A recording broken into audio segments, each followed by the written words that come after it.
The doctor handed me a death certificate with my son's footprints on it. 10 years later, I watched those same feet score a goal on a live stream. But I'm getting ahead of myself. Let me take you back to where it started, or where I thought it ended. Portland Memorial Hospital, September 14th, 2015, 11:47 p.m. Rebecca squeezed my hand so hard I thought she'd break my fingers. Her face was red, streaked with sweat, and she kept checking her watch between contractions. I thought it was strange at the time who checks their watch during labor, but I told myself she was just tracking the timing. That's what they tell you to do in the birthing classes. Almost midnight, she said, her voice tight. Almost. I kissed her forehead. You're doing great. Just a little longer. Dr. Richard Cooper stood at the foot of the bed, his face calm behind the surgical mask. He'd been Rebecca's colleague for 3 years. They both worked at Portland Memorial, her as a labor and delivery nurse, him as an OB-GYN. She'd insisted on having him deliver our baby. Said she trusted him more than anyone. I trusted him too. Why wouldn't I? The delivery happened fast after that. Too fast, maybe. There was a lot of noise, medical equipment beeping, nurses moving quickly, Rebecca screaming, and then silence. The kind of silence that makes your stomach drop before your brain catches up. Dr. Cooper looked at me. His eyes above the mask were, I don't know how to describe it, sad, practiced. He'd done this before, I realized later, delivered this exact news, worn this exact expression. I'm sorry, Mr. Miller, the baby didn't make it. 5 words. That's all it took to end the world. I remember looking at Rebecca. Her face was turned away from me, toward the wall. She was crying, but quietly. So quietly. Can I see him? I asked.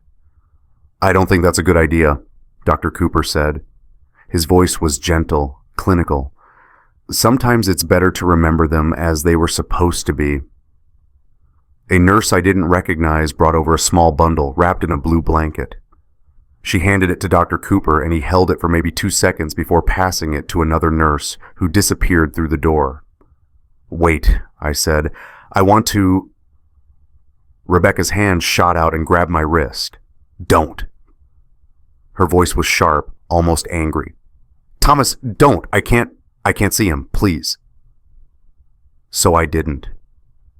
I sat there and I held my wife while she cried into the hospital pillow, and I trusted the system, trusted the doctor, trusted that this was just, God, I don't even know, an act of God? A tragedy? One of those things that happens.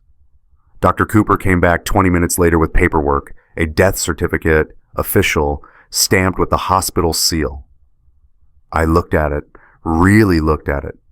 There were tiny footprints at the bottom, done in black ink. So small.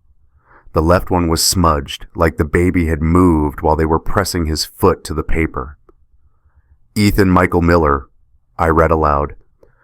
We'd picked the name 3 months earlier. Rebecca had loved it, said it sounded strong. The paper was heavier than I expected, cream-colored with an embossed seal. I traced the footprints with my thumb. The ink was still slightly wet. I'm truly sorry, Dr. Cooper said. He put his hand on my shoulder. These things happen. The probability of survival was low from the start. His heart it gave out. I signed where they told me to sign. I took the certificate. I watched as they wheeled Rebecca to recovery. She wouldn't look at me. She stared at the ceiling the entire time, and when I tried to hold her hand, she pulled away. A different nurse, older, with kind eyes, stopped me in the hallway. Did you want the blanket? She asked. Sometimes families keep them for memory. I looked at the blanket in her hands. It was white flannel with pale blue stripes, soft and new. There was a monogram stitched in navy thread on the corner. E.M. Ethan Miller. They'd made it special. Yes, I said. Yes, I'll keep it. She folded it carefully and placed it in my hands. It still smelled like the hospital nursery, that specific scent of baby powder and antiseptic and new life that wasn't. "I'm so sorry for your loss," she said. I pressed the blanket to my face and I cried in a hospital hallway at 1:15 in the morning. When I finally lowered it, the nurse was gone. Rebecca was gone. The doctor was gone. I was alone with a blanket and a death certificate and a name no one would ever call out on a playground. Rebecca wouldn't look at the body. She said she couldn't. I should have asked why. The cremation was scheduled for 1 week later, September 21st, Monday afternoon. I don't know why they do cremations on Monday afternoons, but that's when they had an opening. The funeral director was a thin man named Mr. Peterson who smelled like peppermint and spoke in the kind of hushed voice people use around the grieving. "Will your wife be joining us?" he asked. I looked at my phone. Rebecca had texted me that morning. "I can't do it. I'm sorry. Please don't make me do this." "No," I told him, "just me." The crematorium was smaller than I'd imagined. There was a room with folding chairs, empty, except for my mother, Margaret, who'd driven up from Sacramento, and a small podium, no casket. They don't use caskets for infants. Too expensive, they said, too unnecessary. "Would you like to view the body before we proceed?" Mr. Peterson asked. I started to say yes. I'd regretted not seeing Ethan in the hospital. I wanted to see my son, just once, to say goodbye properly. But then my phone buzzed. A text from Rebecca. "Please don't look at him. Please, I'm begging you. I can't handle knowing you saw him like that." So I said no. My mother held my hand during the service.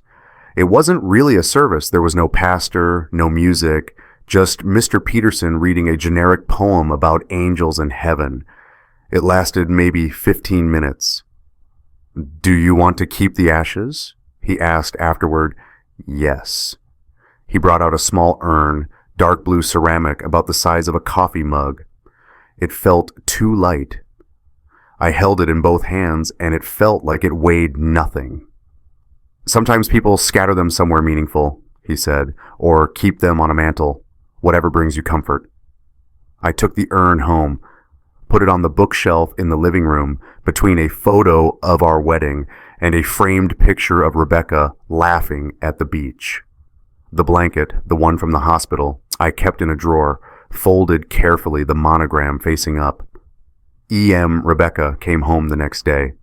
She walked past the urn without looking at it, went straight to the bedroom, came back out with the other blanket, the one the nurse must have given her, and threw it in the trash. "Why do you still have that?" she asked, pointing at the drawer where mine was. "I want to keep it," I said. "It's morbid. He was our son." She looked at me then, really looked at me, and her eyes were cold in a way I'd never seen before. "He's gone, Thomas. Keeping a blanket won't bring him back." She moved out 3 weeks later, said she needed space, needed time to process. I didn't fight her on it. Grief does strange things to people, I thought.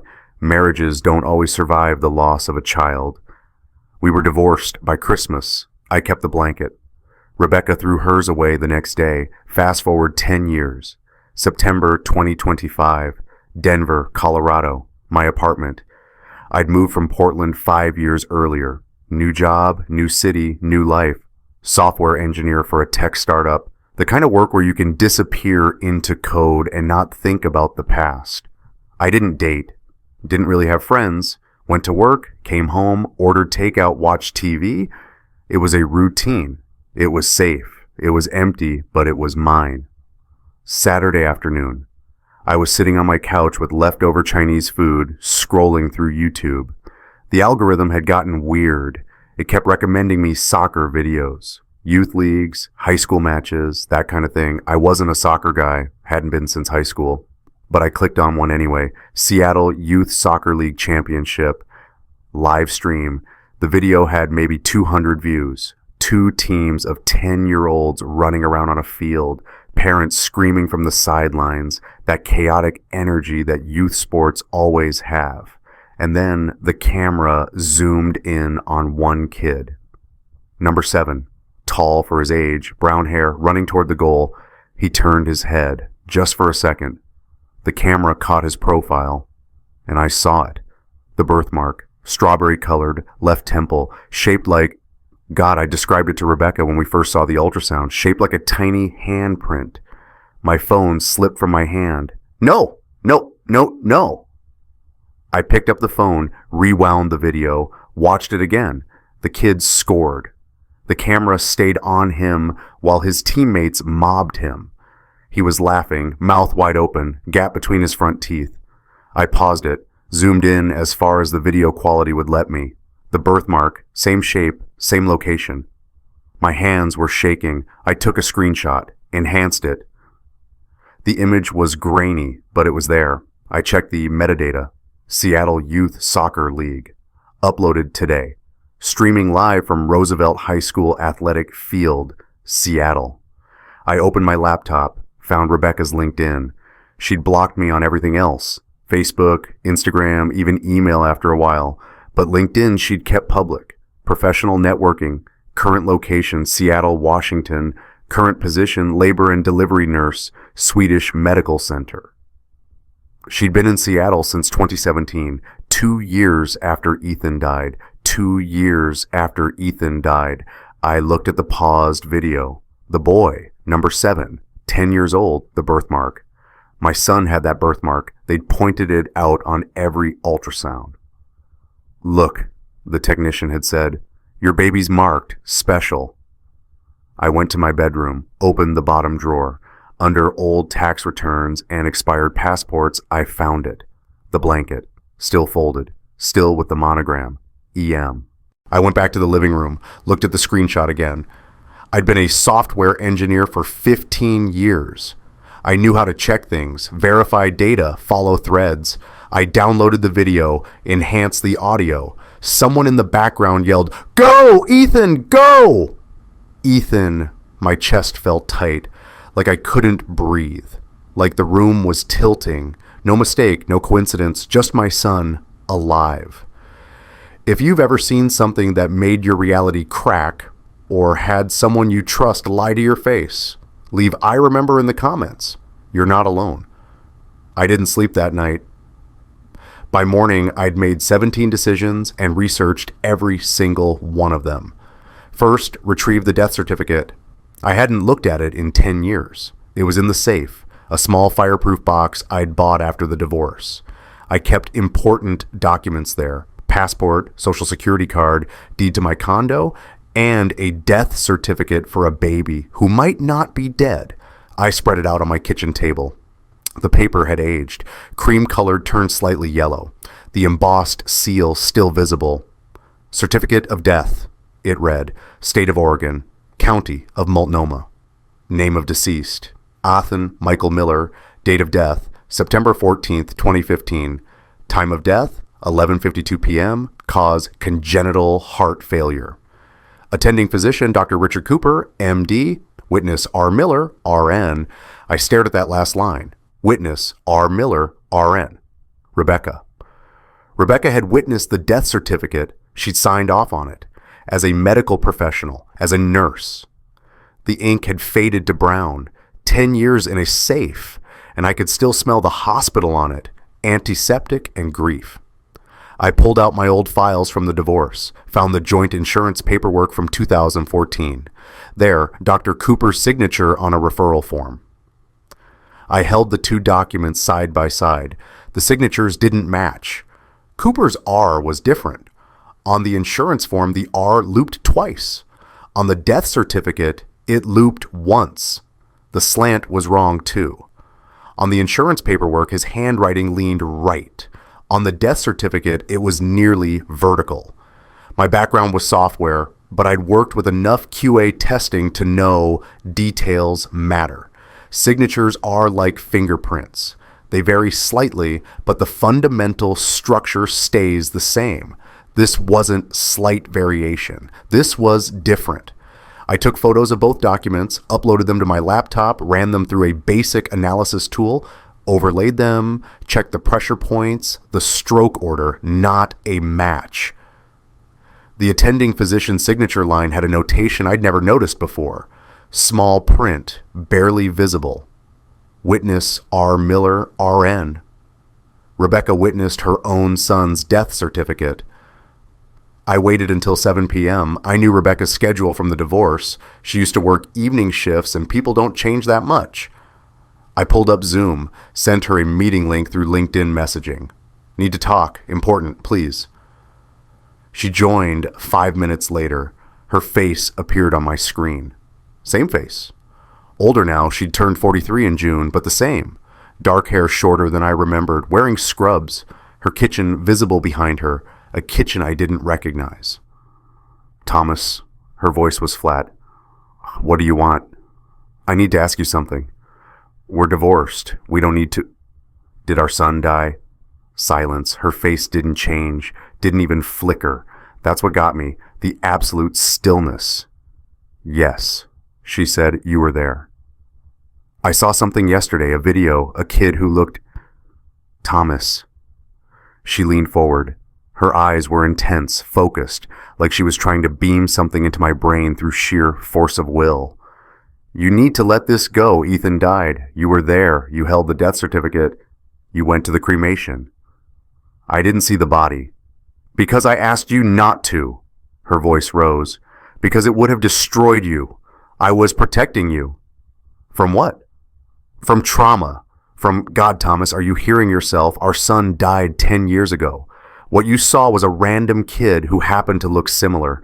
That's grief talking. That's your brain trying to... He had the birthmark. She stopped. Her mouth hung open for just a second, less than a second. But I saw it. What birthmark? She said. The strawberry mark, left temple, shaped like a handprint. They showed it to us on every ultrasound, you remember. Lots of kids have birthmarks. In the exact same place? Same shape? She laughed. Actually laughed. It sounded wrong. Too high-pitched. You're seeing patterns that aren't there. You need help, Thomas. Professional help. This is grief. This is unresolved trauma. You never processed what happened. I processed it fine. You kept the blanket. She shouted it. You kept the blanket for 10 years. That's not healthy. That's not... You threw yours away. Silence again. I grieved differently, she said quietly. That doesn't make me wrong, and it doesn't mean our son is alive. I pulled up the screenshot on my phone, held it to the camera. This was yesterday, Seattle Youth Soccer League, Roosevelt High School. A kid named Ethan, same birthmark, he's 10 years old. Rebecca stared at the screen. Her face went pale, actually pale. That's not him, she said. How do you know? Because he's dead. Because I was there when he died. Because... She stopped, took a breath, composed herself. Thomas, you're having a breakdown. I'm serious. You need to see someone, a therapist, a grief counselor. This isn't healthy. Then help me understand. Give me something. Tell me why I'm wrong. She looked at me for a long time. Her eyes were wet, but not crying. Just wet. I'll pray for you, Thomas, she said. You need help.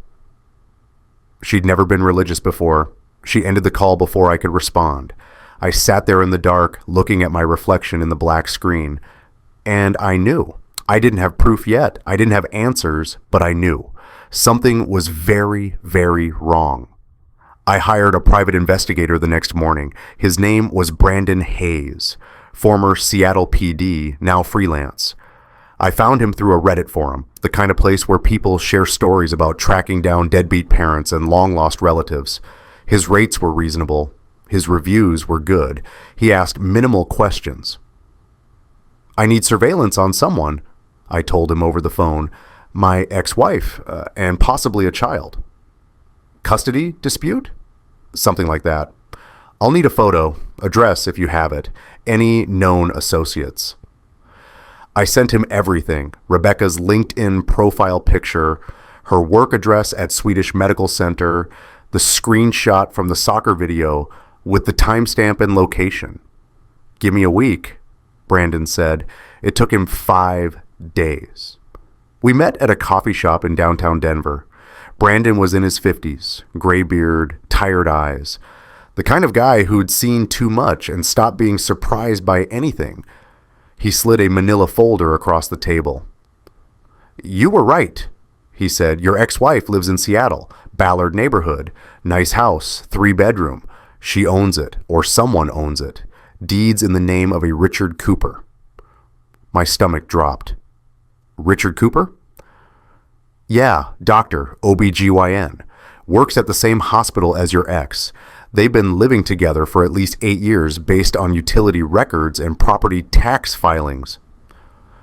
8 years.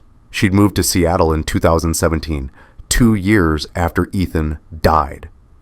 Brandon opened the folder. "There's more." The first photo showed Rebecca getting out of a car, a silver SUV, Volvo. She was wearing casual clothes, jeans, a sweater, smiling. The second photo showed her with a man, tall, graying hair, glasses. He had his arm around her waist. "That's Dr. Cooper," Brandon said. The third photo showed them with a boy. I stopped breathing. The boy was maybe 4 feet tall, brown hair, slight build, wearing a soccer jersey, number 7. He was holding a soccer ball and looking up at Rebecca with this expression, happy, open, trusting. The birthmark was visible. Left temple, strawberry-shaped. "That's him," I whispered. "The kid?" "Yeah, his name's Ethan. I followed them to a soccer game. Checked the roster. Ethan Cooper, age 10. Registered with Seattle Youth Soccer League since 2019. Ethan Cooper, not Ethan Miller. Cooper." Brandon slid another photo across. "This one was taken yesterday. They were at a park." In the photo, Ethan was laughing, head thrown back, mouth wide open. The kind of pure, unself-conscious joy that kids have when they're really, truly happy. In one photo, Ethan was laughing. I'd never heard my son laugh. "How much do I owe you?" I asked. "My retainer covers this, but if you want me to keep digging, custody records, medical files, that kind of thing, it'll cost more." "Keep digging." Brandon nodded. He understood. He'd probably seen this before. Parents who disappeared with kids, families torn apart by lies. But I don't think he'd seen this. A death certificate, a cremation, a decade of grief, all for a child who was alive. It took Brandon 3 more days to get the school records. He had a contact, someone who worked in the Seattle Public Schools district office. Not exactly legal, what we were doing, but I was past caring about legal. The records came through email, scanned PDFs, enrollment forms dating back to 2020, student name, Ethan Cooper, date of birth, September 14th, 2015, parent, guardian, 1, Rebecca Cooper, mother, parent, guardian, 2, Richard Cooper, father, emergency contact, Richard Cooper, MD. There was a photo stapled to the corner of the first page, Ethan at age 5, kindergarten enrollment picture. He was smiling, missing a front tooth. I'd never seen that smile. I scrolled through the medical records, vaccinations, annual checkups, everything filed under Ethan Cooper. And then I saw it. Birth certificate, copy on file. Name, Ethan Michael Cooper. Date of birth, September 14th, 2015. Place of birth, Portland Memorial Hospital father. Richard Daniel Cooper. Mother, Rebecca Ann Cooper, née Wilson. Mother's maiden name, Wilson. Rebecca's maiden name was Wilson. That part was true, but the father line, Richard Daniel Cooper. The birth certificate had an official seal, Oregon State Department of Health. It looked real. It looked legitimate, except I knew it wasn't, because I'd been there. September 14th, 2015, Portland Memorial Hospital. I'd held Rebecca's hand. I'd signed papers. I'd seen the death certificate with my name on it. Thomas Michael Miller, father of deceased. Ethan Michael Miller. 2 birth certificates, 2 fathers, 1 child. His medical history listed Dr. Richard Cooper as biological father. The probability of paternity, 0%. Have you ever had your identity stolen?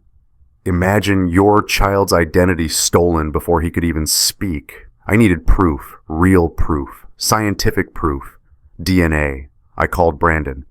I need you to get me something from the kid. hair, saliva, something with his DNA. That's getting into illegal territory, man. If you're talking about a paternity test, I am. You need a court order for that. I can't get a court order for a dead child, I said. I need this, Brandon, please. Silence on the other end. I'll see what I can do, he said finally. It took 2 weeks. 2 weeks of waiting, 2 weeks of barely sleeping, 2 weeks of staring at photos of a boy who was supposed to be ashes in an urn on my bookshelf. Brandon called me on a Thursday. I got it. Coffee cup. The kid drank from it at a soccer game. I grabbed it when they threw it in the trash. That'll work? Should. Saliva, DNA, labs can pull it. I also needed my own DNA on file. That was easier. I went to a local clinic, paid cash, got swabbed. The lab I sent everything to was discreet. The kind of place that doesn't ask questions. They promised results in 7 to 10 business days. It took 8. The email arrived on a Tuesday afternoon while I was at work. Subject line DNA test results. I locked my office door, opened the attachment, 14 pages, charts, graphs, numbers I didn't fully understand. But one line I understood perfectly. Probability of paternity, 99.99%. Conclusion, Thomas Michael Miller is the biological father of the tested child with a certainty of 99.99%. This result indicates a parent-child relationship. My hands were shaking. Actually shaking. The mouse cursor was wobbling all over the screen. The report had a note at the bottom, a comment from the lab technician. Sample B child shows elevated cortisol markers consistent with chronic stress. While this doesn't affect paternity results, it may indicate environmental factors affecting the child's well-being. Recommend follow-up if custody concerns are present. The report had a note. Sample B shows high-stress cortisol markers. My son was living in fear. I needed more. DNA proved biology. It didn't prove conspiracy. It didn't prove Rebecca and Richard had planned this. I needed evidence of intent. I called the one person I thought might help me, Jennifer Davis. We'd gone to college together, University of Oregon, class of 2008. She'd gone into hospital administration. Last I'd checked, she was working at Portland Memorial. I hadn't talked to her in years. But we'd been close once, study partners, friends. I sent her a Facebook message. Hey Jennifer, long time, I need to ask you something about Portland Memorial. Can we talk? She responded 3 hours later. Thomas, is this about Rebecca? So she knew, or suspected. We scheduled a Zoom call for that evening. Jennifer looked older than I remembered. Stress lines around her eyes. Hair pulled back in a bun. She was wearing business casual, blazer, blouse, professional. I heard you two got divorced, she said. I'm sorry. Did you hear why? Rebecca told people the baby died, that you couldn't cope, that the marriage fell apart after. That's what she told people. Jennifer's eyes narrowed. What really happened? I told her everything, the live stream, the birthmark, the private investigator, the school records, the DNA test. Jennifer's face went white.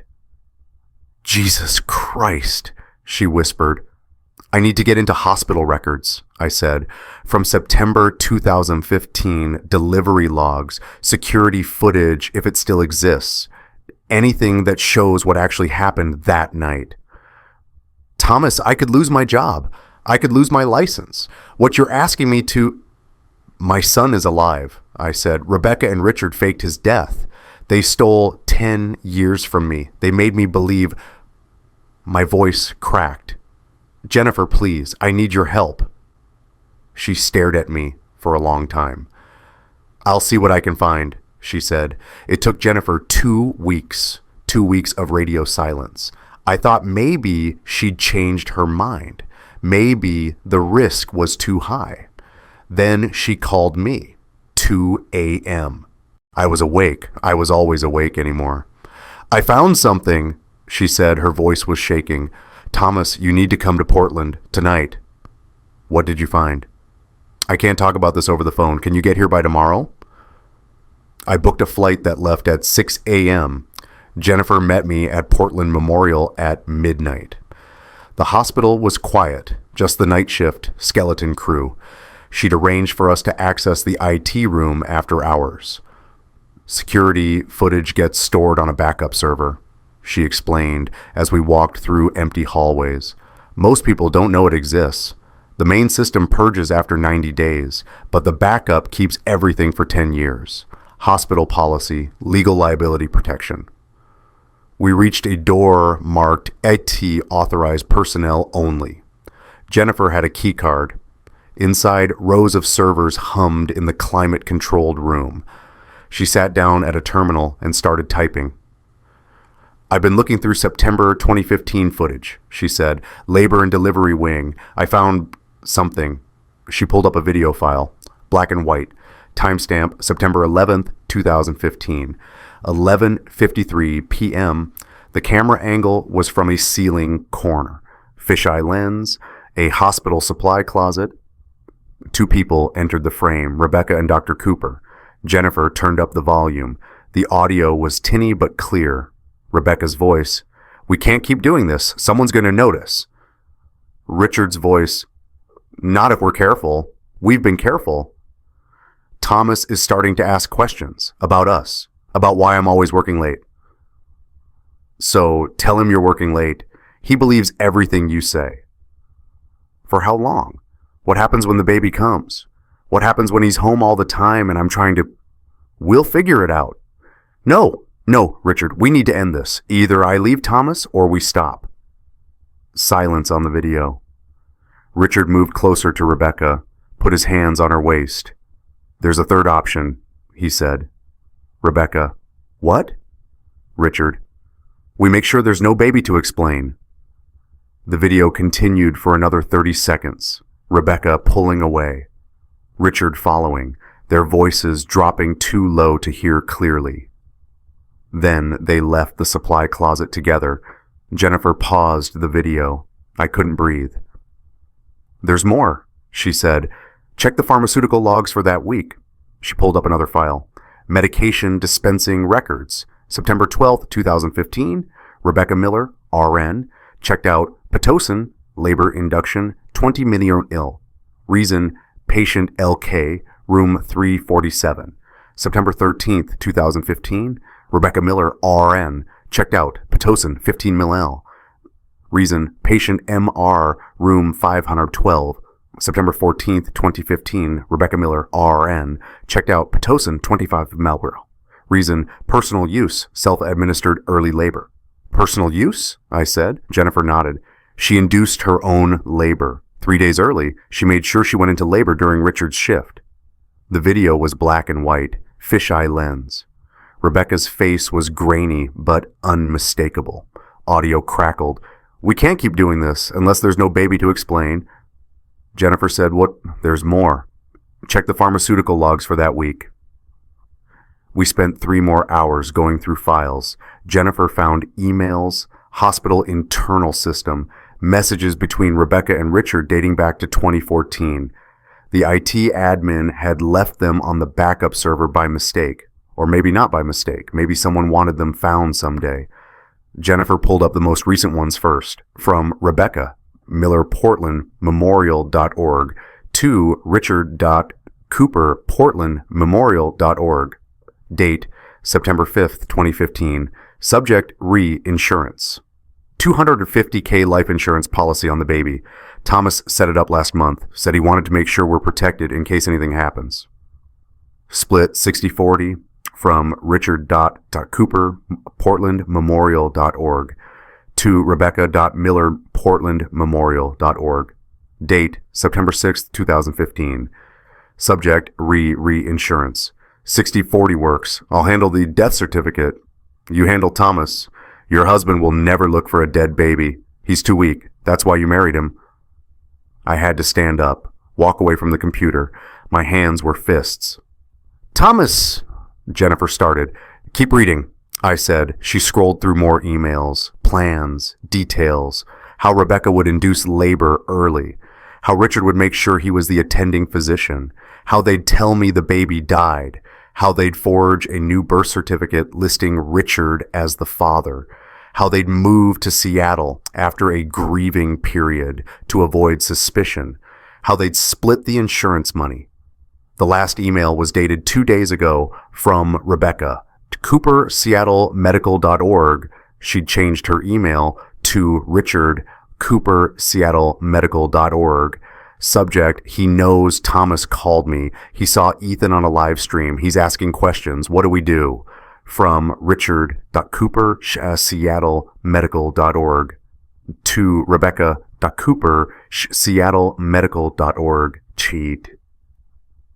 2 days ago. Subject, he knows deny everything. He has no proof. The backup server auto-deletes in 10 years. We're almost safe. Just a few more months. The last email was dated yesterday. Subject line, he knows. Jennifer and I sat in silence for a long time. Finally, she spoke. What are you going to do? I'm going to get my son back, I said, and I'm going to make sure they both pay for this. I'll testify, Jennifer said. I'll give you copies of everything. I'll risk my job if I have to. This is criminal. This is conspiracy. This is my son, I said. She burned everything onto a flash drive, handed it to me. Be careful, she said. They're dangerous. They've already proven they'll do anything. I flew back to Denver the next morning, spent the entire weekend consulting with lawyers. The consensus was clear. I had a case, a strong case. Criminal charges could be filed: fraud, falsifying medical records, custodial interference, possibly kidnapping depending on how the DA interpreted Oregon law. But first, I needed to confront one more person. Rebecca's mother, Margaret Wilson. Margaret had been at the cremation. She'd held my hand while they read that generic poem about angels. She'd hugged me and told me she was sorry for my loss. Had she known? I drove to Sacramento, showed up at her house unannounced, Sunday afternoon. Margaret answered the door. She looked older, 70s now, gray hair, arthritis in her hands. Thomas? She seemed genuinely surprised. What are you doing here? I need to talk to you about Rebecca. Her face changed, shuddered. I don't think that's a good idea. Did you know Ethan was alive? Silence. Margaret, did you know? She stepped back, tried to close the door. I put my foot in the gap. I have proof. DNA test, security footage, emails. I know everything. I just need to know. Did you know? Her eyes filled with tears. Come in, she said quietly. We sat in her living room, photos on the mantle, family pictures, grandkids. One of them was Ethan, recent photo, age 10, smiling. When did she tell you? I asked. Margaret's hands were shaking. 5 years ago, she called me, drunk, Christmas Eve. She said she needed to tell someone or she'd go crazy. And you didn't tell me. She begged me not to. She said, Thomas, she said you'd never been a good father, that you were neglectful, that she was protecting Ethan from you. I never even got to meet him. I know. Margaret was crying now. I know. But she's my daughter. She's my daughter, and I wanted to believe her. I wanted to believe she had a good reason.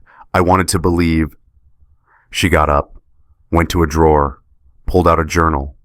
Leather bound, pages yellowed. I wrote it down, she said. The night she told me, I thought, I don't know what I thought, that someday someone would need to know the truth. She handed me the journal. It was open to a page dated December 24th, 2019. I read her handwriting. Rebecca told me today. The baby, Ethan, is alive. She and Richard faked his death, took him to Seattle. She says she's happier now. Says Thomas was never right for her. Says Ethan is better off with a real father. I asked her how she could do that to Thomas, how she could let him grieve a living child. She said, I needed him broken. If he was strong, he would have fought for me. This way, he just let me go. I'm burning this page after I write it, but I can't. God forgive me, I can't. I keep thinking about Thomas at the funeral, the way he held that blanket. I chose silence. I chose my daughter over the truth. I'm as guilty as she is. Margaret was sobbing. She told me you'd never be a good father anyway. I wanted to believe her. When the people who should protect you become accomplices, where do you turn? I left Margaret's house with the journal. She'd signed an affidavit, a legal statement confirming everything Rebecca had told her. I had everything now: evidence, witnesses, proof. It was time to file charges. I filed charges in Oregon 3 weeks later: criminal fraud, falsifying medical records, custodial interference, filing a false death certificate, insurance fraud. The district attorney took one look at my evidence: the DNA test, the security footage, the emails, Margaret's sworn affidavit, and called it the most clear-cut case of parental kidnapping she'd seen in 20 years. This is going to be national news, she told me. Are you prepared for that? I thought about Ethan, 10 years old, living in Seattle, believing Richard Cooper was his father, believing I'd never wanted him. I'm prepared, I said. The arrest warrants were issued on October 15th, 2025. Rebecca and Richard were taken into custody at Swedish Medical Center, in front of their colleagues, in front of patients. Security footage from the hospital lobby, ironically, showed them both being led out in handcuffs. The media picked it up within hours. Nurse and doctor accused of faking baby's death in decade-long conspiracy.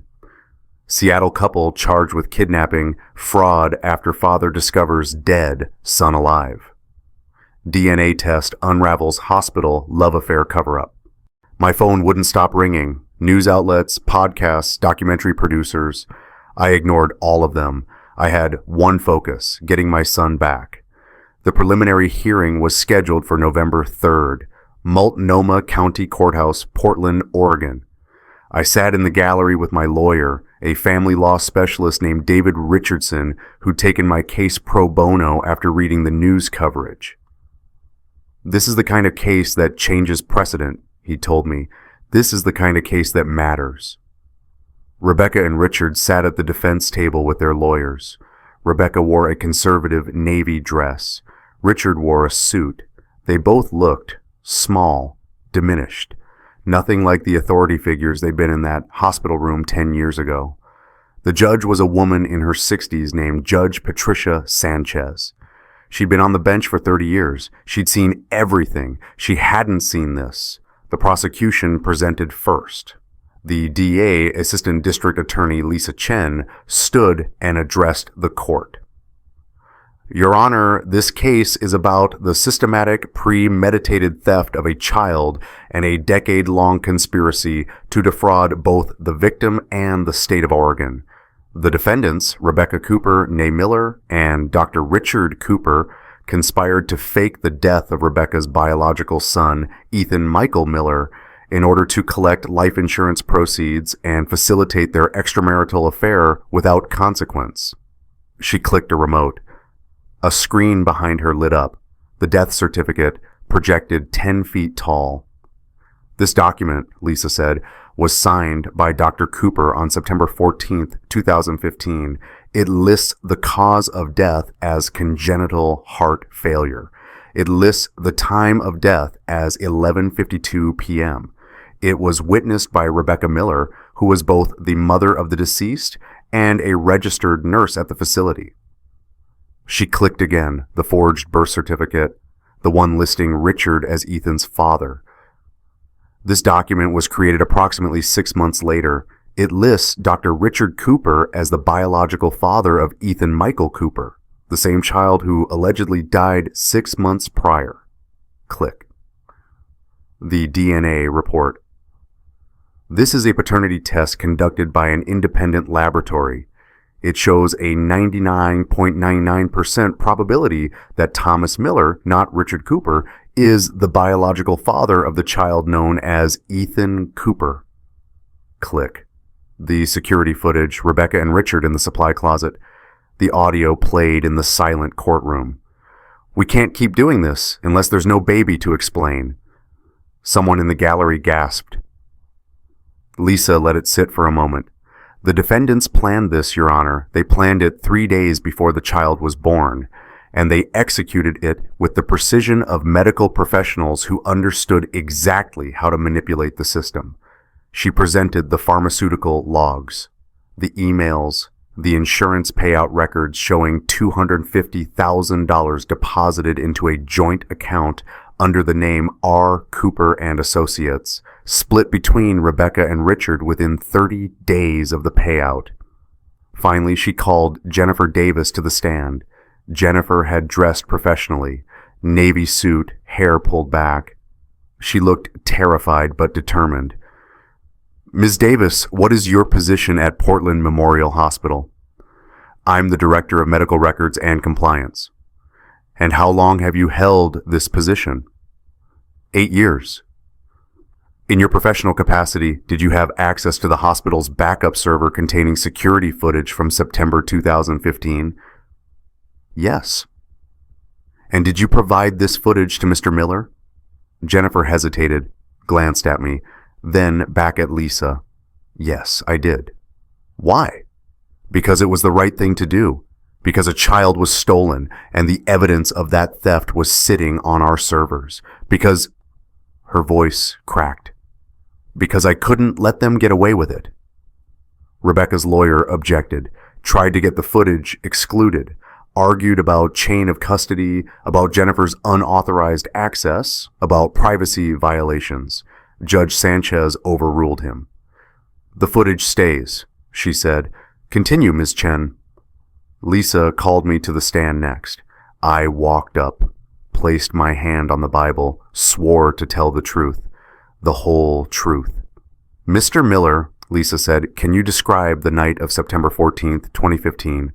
I told the story, all of it. Rebecca's labor, Dr. Cooper's calm demeanor, the death certificate, the way Rebecca wouldn't look at the body, the way she'd insisted I didn't look either. And did you ever suspect during those 10 years that your son might be alive? No. I trusted them. I trusted the system. I looked at Rebecca. She was staring at the table. I trusted my wife. When did you first learn that Ethan was alive? September 20th, 2025. I saw him on a live stream playing soccer. He had a birthmark, a strawberry mark on his left temple, same as the one they'd shown us on the ultrasounds. I knew it was him. Lisa showed the screenshot to the jury, zoomed in on the birthmark. What did you do next? I hired a private investigator. I obtained DNA evidence. I confronted Rebecca. She denied everything. Told me I was having a breakdown. Told me... I swallowed hard. She told me I needed help. And when you discovered the truth, the full truth, how did that make you feel? Rebecca's lawyer objected. Relevance, Your Honor. I'll allow it, Judge Sanchez said. Answer the question, Mr. Miller. I looked at the jury. 12 people, 12 strangers who would decide whether justice meant anything. They didn't just take my son, I said. They took 10 years of his life, 10 birthdays, 10 Christmases, his first day of school, his first soccer game, every milestone, every moment. And they did it knowing that I would grieve, that I would blame myself, that I would spend the rest of my life wondering if I could have done something differently. My voice was shaking. They engineered my grief, and they bet on it keeping me quiet. The courtroom was silent. Lisa nodded. Thank you, Mr. Miller. No further questions. Rebecca's lawyer tried to salvage it during cross-examination. Mr. Miller, isn't it true that you and Ms. Miller, Ms. Cooper, had marital problems before the pregnancy? We had normal problems. Every couple does. Isn't it true that you worked long hours? That you were frequently absent? I was a software engineer. I worked 40 hours a week. I was home every night. And isn't it possible that Ms. Cooper felt she was protecting the child from an unstable home environment? By faking his death and stealing $250,000? Objection! Rebecca's lawyer shouted. Your Honor! Sustained. Mr. Miller, please answer only the questions asked. But the damage was done. The jury had heard it. Richard's lawyer tried a different angle during his turn. Dr. Cooper acted in good faith. He believed he was the biological father. He had no knowledge of any conspiracy. Lisa interrupted. Your Honor, may I present People's Exhibit 17? The emails. Richard's own words. Your husband will never look for a dead baby. He's too weak. Richard's lawyer sat down. The defense tried to call Rebecca to the stand, tried to let her explain. She stood, walked to the witness box. Her lawyer asked her to state her name. Rebecca Ann Cooper. Ms. Cooper, can you explain your actions on the night of September 14th, 2015? She looked at the jury, then at me. I was trying to protect my son, she said. Protect him from what? From a father who didn't want him. Gasps from the gallery. Thomas never wanted children, I knew that. He only agreed to the pregnancy because I begged him. And when I realized Richard and I were in love, I knew I couldn't stay. But I couldn't leave with a baby. Thomas would have fought for custody. He would have... So you let him believe his son was dead? Lisa cut in from the prosecution table. Rebecca's eyes flashed. I was protecting Ethan. From his father? Yes. Judge Sanchez leaned forward. Ms. Cooper, did you tell your husband that his son was alive? Rebecca hesitated. No. Did you collect life insurance money based on the fraudulent death of this child? We needed it for Ethan, for his future. Answer the question. Did you collect the insurance money? Yes. The judge sat back. Did you, at any point in the last 10 years, consider telling Mr. Miller the truth? Silence. Ms. Cooper? I thought about it, Rebecca whispered. But by then, it had been so long. I thought it was better this way. Thomas had moved on. Ethan was happy. I was happy. You thought you'd gotten away with it, the judge said quietly. Rebecca didn't answer. The judge asked one more question. The question that would be quoted in every news article, every podcast, every documentary about this case. Miss Cooper, did you tell your husband his son was alive? No. Why not? Rebecca's voice was barely audible. I was protecting my son. The judge stared at her. From his father? Yes. And you believed this protection was worth deceiving Mr. Miller for 10 years, worth making him grieve a living child. Rebecca's face crumpled. She started crying. I did it for us. For me and Richard and Ethan. I did it so we could be a family. The judge's expression didn't change. Miss Cooper, there is no us. There never was. Because you built your family on theft and fraud and a father's stolen grief. She looked at the prosecution. Does the state have anything further? No, Your Honor. The state rests. Rebecca's last words before sentencing, I did it for us. The judge, there is no us, there never was. The verdict came back in 3 hours, guilty on all counts. Rebecca, 3 years in prison, $250,000 in restitution, permanent revocation of nursing license. Richard, 5 years in prison, $250,000 in restitution, permanent revocation of medical license. Judge Sanchez didn't mince words during sentencing. You both violated the trust placed in you as medical professionals.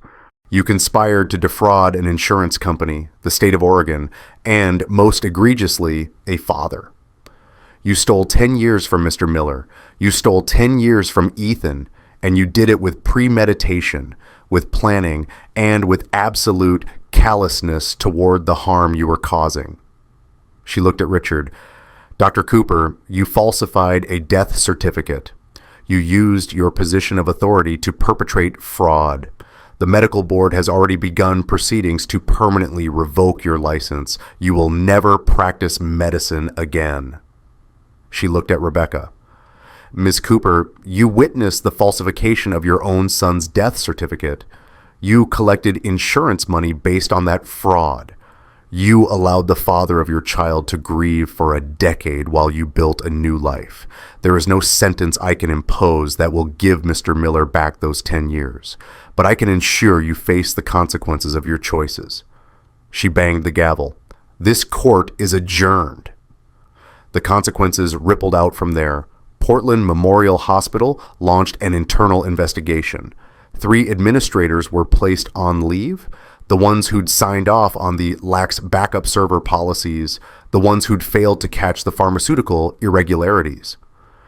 The hospital settled with me out of court. $2-3 million for emotional damages, pain and suffering, and gross negligence in allowing the conspiracy to occur under their roof. My lawyer said it was one of the largest medical malpractice settlements in Oregon history. No amount brings back those years, he told me, but it's acknowledgement. It's the hospital admitting they failed you. The medical board moved quickly on Richard. Emergency hearing. Testimony from Jennifer and 3 other hospital employees who'd suspected something but never reported it. His license was revoked within 2 weeks. Medical board chairman, Dr. Cooper, you falsified a death to steal a child. We revoke your license permanently. Rebecca's nursing license was revoked the same day. The professional consequences were swift. The personal ones took longer, but were just as devastating. Richard's wife, I hadn't even known he was married, divorced him. Filed papers while he was still in custody. She released a statement through her lawyer. I had no knowledge of my husband's affair or his criminal activities. I am horrified by his actions and wish the Miller family peace and healing. Rebecca's family, everyone except Margaret, issued a joint statement disowning her. Her brother gave an interview to the local news. We don't know who this person is. The Rebecca we knew would never do something like this.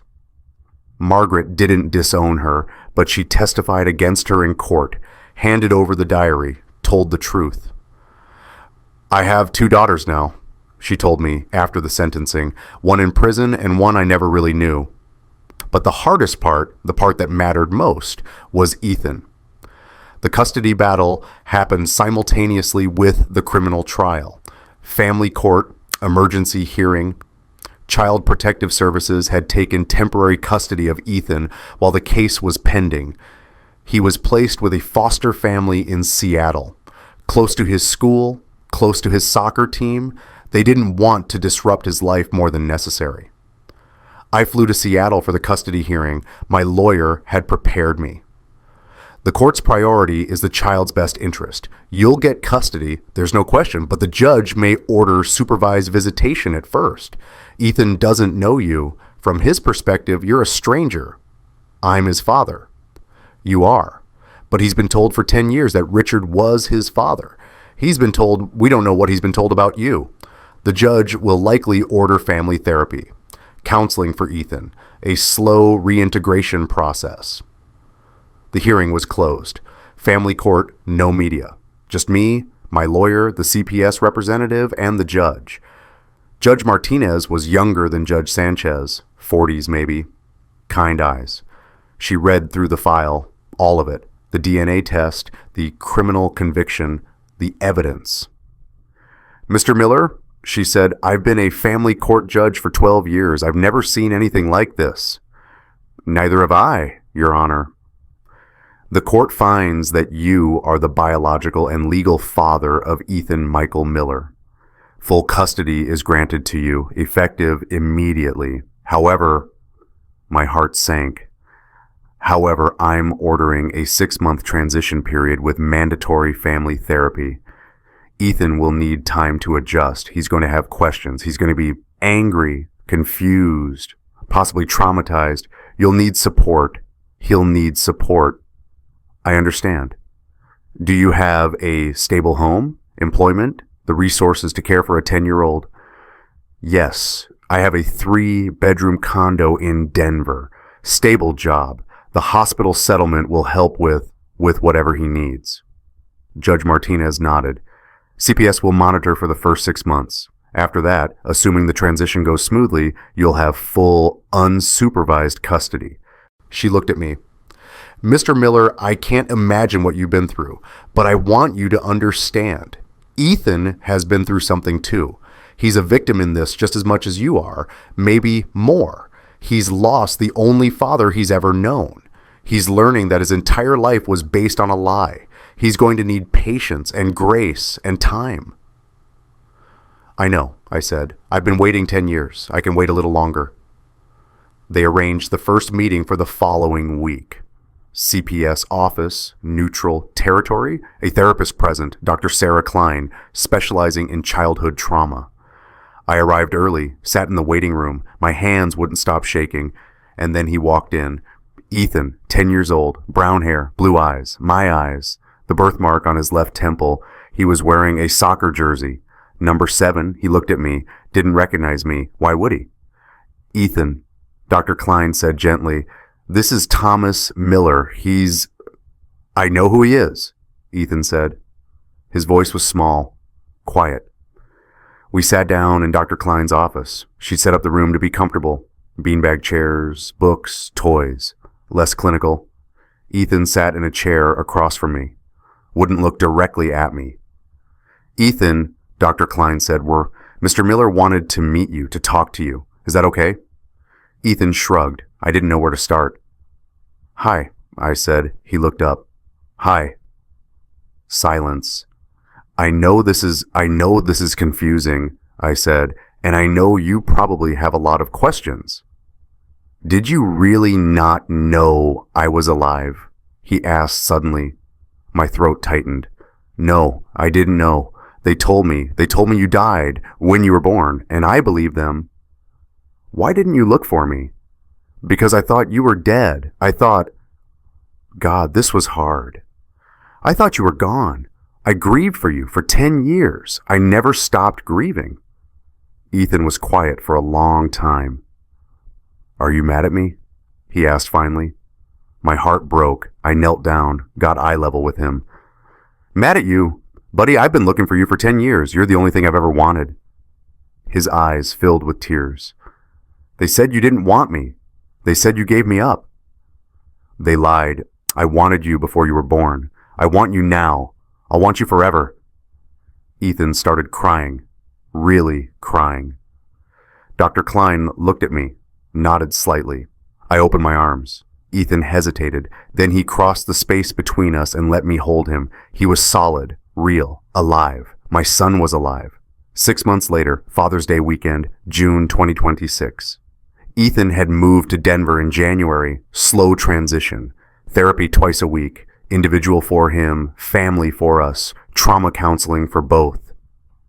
It wasn't easy. He had nightmares. He was angry sometimes at Rebecca, at Richard, at me for reasons he couldn't articulate.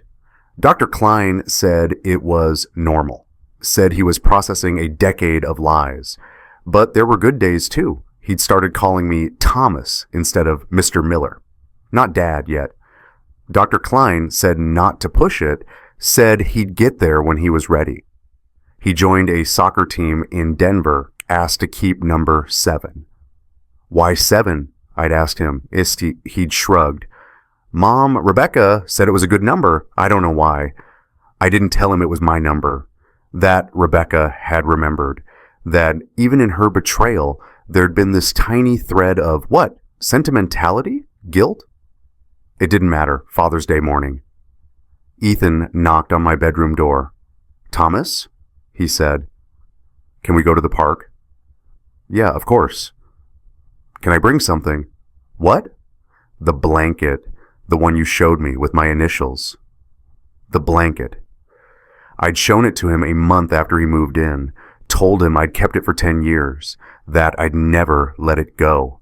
He'd touched the embroidered EM and cried. Yeah, I said. We can bring it. We went to Washington Park, found a quiet spot under a tree. I spread the blanket on the grass. The flannel was pilled from a decade of handling, washed once since Ethan came home. It smelled like us now. Ethan sat down on it, traced the embroidery with his finger. EM, he read. Ethan Miller. That's who you are, I said. That's who you've always been. He looked up at me. Rebecca said my name was Ethan Cooper. She was wrong. He nodded slowly. Then he asked the question I'd been waiting for. Did you always know I'd come back? I thought about the answer, the true answer.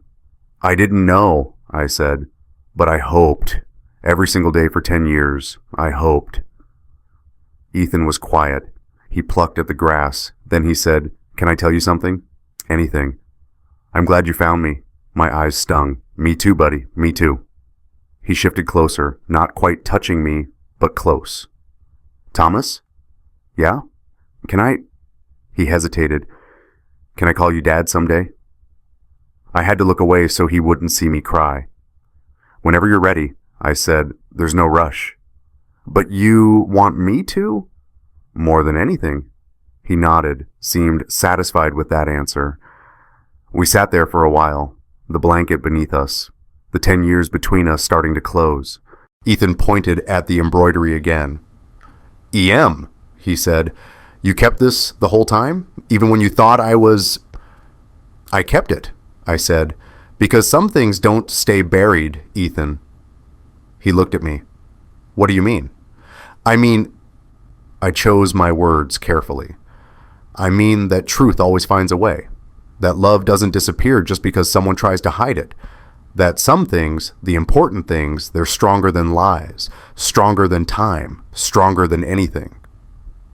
Ethan thought about that. "Some things grow back," he said quietly. "Yeah," I smiled. "Some things grow back stronger." He leaned against me then, just slightly, just enough. And I put my arm around my son, and we sat there on a blanket with his initials embroidered in navy thread, and I thought about the 10 years they'd stolen and the lifetime we had ahead of us. Justice doesn't always look like revenge. Sometimes it looks like the truth coming home. If you've ever found something you thought was lost forever, or if you've built your own found family when blood let you down, I want to hear your story. Share it below. Let's remind each other we're not alone. Some things don't stay buried. Some things grow back stronger.